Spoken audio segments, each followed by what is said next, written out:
Olá, meu nome é Alex, falo do estado do Rio de Janeiro, São Gonçalo. Eu queria fazer uma pergunta para o Falando de Bíblia. Minha pergunta é: a gente que estamos vivos, podemos se comunicar com os mortos? Fala aí, pastor Paulo Nascimento, biblicamente falando, me responde essa pergunta aí, por favor. Falando de Bíblia, eu quero agradecer ao meu amigo Alex. Alex é espírita e ele me fez uma pergunta. Podem os vivos conversarem ou consultarem os mortos?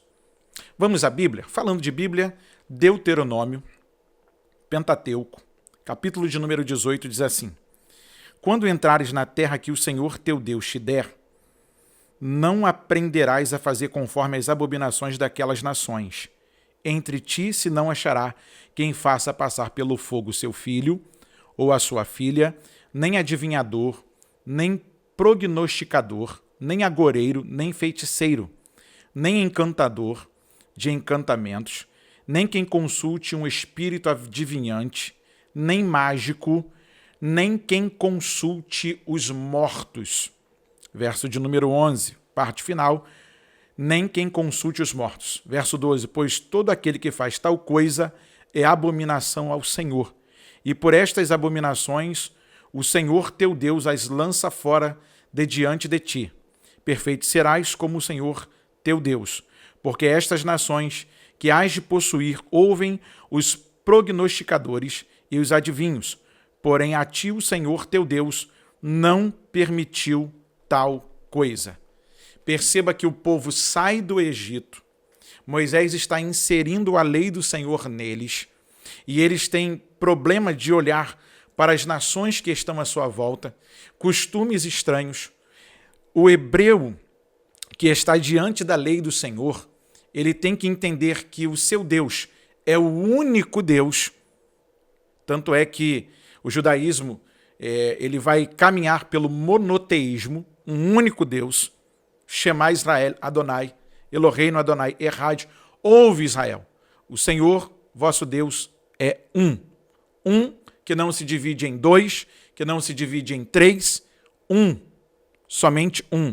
Eles não usam a palavra Yahid, que é único. Eles usam a palavra Errad, no seu sentido literal, na Torá, na lei de Moisés. E aí, segundo Samuel, ou primeiro Samuel, melhor dizendo, no capítulo de número 28, você vai encontrar uma história que é eletrizante. Por exemplo, verso de número 8. E Saul se disfarçou e vestiu outras vestes, e foi ele e com ele 2 homens, e de noite vieram a mulher, e disse: Peço-te que me adivinhes pelo espírito de feiticeira, e me faças subir a quem eu te disser. Então a mulher lhe disse: Eis aqui tu sabes o que Saul fez, como tem destruído da terra os adivinhos e os encantadores. Porque, pois, me armas laço a minha vida para me fazer matar? Então Saul lhe jurou pelo Senhor, dizendo: Vive o Senhor, que nenhum mal te sobrevirá por isso. 11. A mulher então lhe disse: A quem te farei subir? E ele disse: Faz-me subir a Samuel. Vendo, pois, a mulher a Samuel, gritou em alta voz. E a mulher falou a Saul, dizendo: Por que me tens enganado? Pois tu mesmo és Saul. Verso 13. E o rei lhe disse: Não temas, porém que é que vês? Então a mulher disse a Saul: Vejo deuses que sobem da terra. E lhe disse: Como é a sua figura? E disse ela: Vem subindo um homem, ancião, e está envolto numa capa. Entendendo Saul que era Samuel, inclinou-se com o rosto em terra e se prostrou. Eu vou ler uma vez mais. Ele disse: Como é a sua figura? E disse ela: Vem subindo um homem ancião e está envolto numa capa.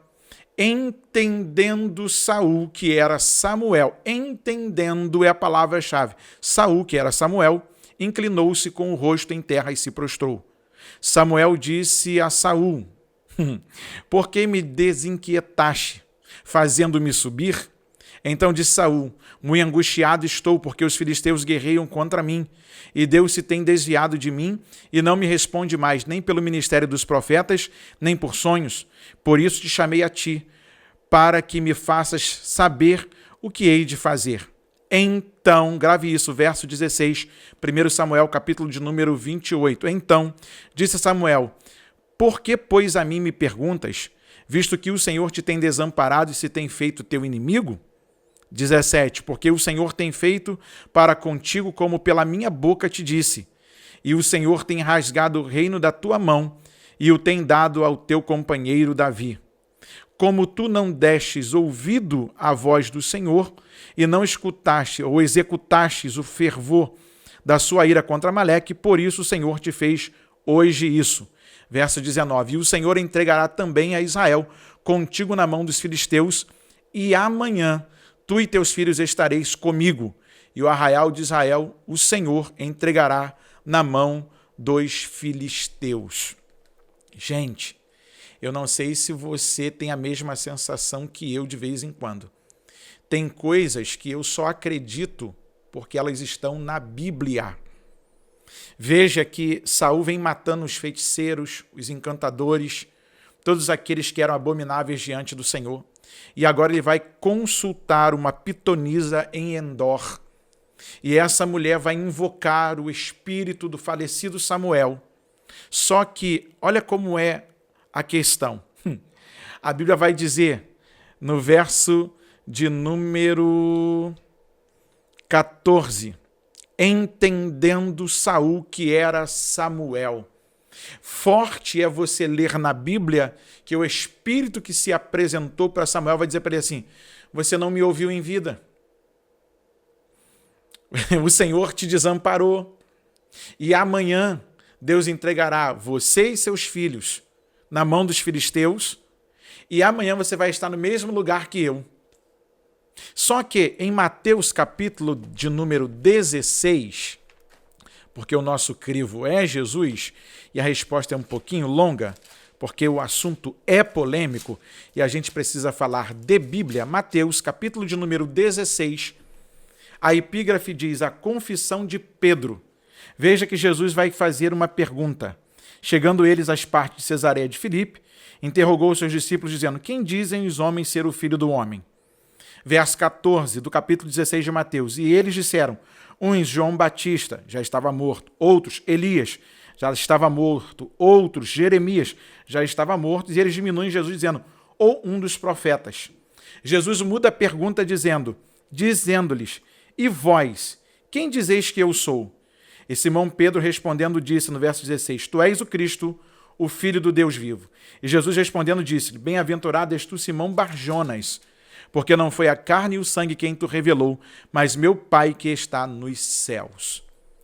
Eles estão falando de pessoas que morreram, porque a resposta popular na boca dos discípulos era que Jesus se assemelhava a alguém que já estava morto e que possivelmente ele seria a reencarnação de alguém. Capítulo de número 9 do Evangelho escrito por João, o texto joanino, vai dizer que Jesus está chegando em uma determinada cidade. Os homens estão olhando para um pedinte que era cego e eles perguntam: onde ele pecou? Foi o pecado dele ou dos seus pais para que ele nascesse cego? Jesus responde: nem ele pecou, nem os seus pais, mas para que nele fossem manifestas as obras ou a grandeza do poder de Deus. E aí eu fico a me perguntar, você, como eu, lê a Bíblia e tem muitas curiosidades. E aí há esta possibilidade, há uma proibição na Bíblia. Quando eles tentam ressuscitar esse assunto no Novo Testamento, Jesus dá uma resposta para eles direta e objetiva. Nem ele pecou e nem seus pais, mas foi para que nele se cumprisse as obras de Deus. Ou seja, Jesus fecha a porta do que nós chamamos de necromancia, ou seja, consultar os mortos. Os mortos sepultam os seus mortos, como diz a Bíblia. Ou seja, morrendo o homem, segue-se o juízo. Quem está, como dizem os espíritas de mesa branca, no outro plano, esteja no outro plano. Seguiu-se o juízo. Agora, nós cristãos não seguimos esta prática. E, biblicamente falando, nosso ápice da Bíblia é Jesus. Jesus, ele deixa a resposta confusa dos discípulos de lado, ele pergunta objetivamente quem é Jesus para eles, e eles respondem por revelação através de Pedro, e agora no capítulo 9 de João, Jesus dá uma resposta definitiva, dizendo que tudo coopera para o bem das obras de Deus. Tudo vai convergir em Cristo, a fim de que ele seja assim glorificado. Ou seja, Jesus fechou a porta da dúvida, até mesmo entre os hebreus, e nós não podemos praticar tal coisa, consultar aos mortos.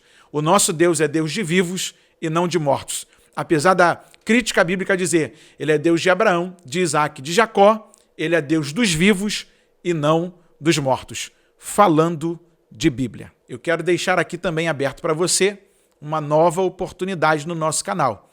Nós deixaremos um link para que você, através desse link, através de um número descrito ali, você possa enviar uma pergunta. Eu não sei de onde você está falando, se é do sul do país, se é do Nordeste. Você tem toda a liberdade de enviar uma pergunta até 30 segundos em um vídeo. Identifica de onde você está falando e nós aqui do Falando de Bíblia iremos lhe enviar uma resposta registrada através do nosso canal. Essa é uma ponte entre os idealizadores do Falando de Bíblia e os seus seguidores. Muito obrigado pela sua participação e eu aguardo aqui a sua pergunta para responder falando de Bíblia.